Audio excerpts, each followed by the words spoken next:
আজকে তোমাদের একটা সুন্দর দেখো বস্তার মধ্যে আদা চাষ করা যায় কত সুন্দরভাবে। গাছগুলি কিন্তু খুবই সুন্দর হয়েছে। এই যে একে একে দেখো 5 বস্তা আদা গাছ, খুবই সুন্দর হয়েছে গাছগুলি, দেখার মতো।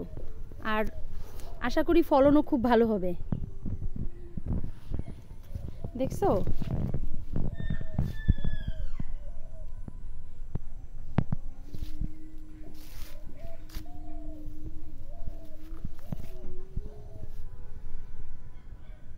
গাছগুলি কিন্তু বেশ স্বাস্থ্য ভালো, প্রোটিন পাইছে বুঝছো।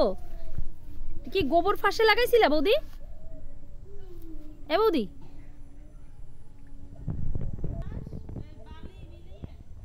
বালি মাটি আর গোবর ফাঁস, আর কিছু না। আর সুন্দর ভালো একটু ভালো মানে একটু ভালো বীজ যাকে বলে আর কি, আদা থেকে ভালো চারাটা লাগিয়ে দিতে হবে। তারপরে দেখো কি সুন্দর হয়েছে।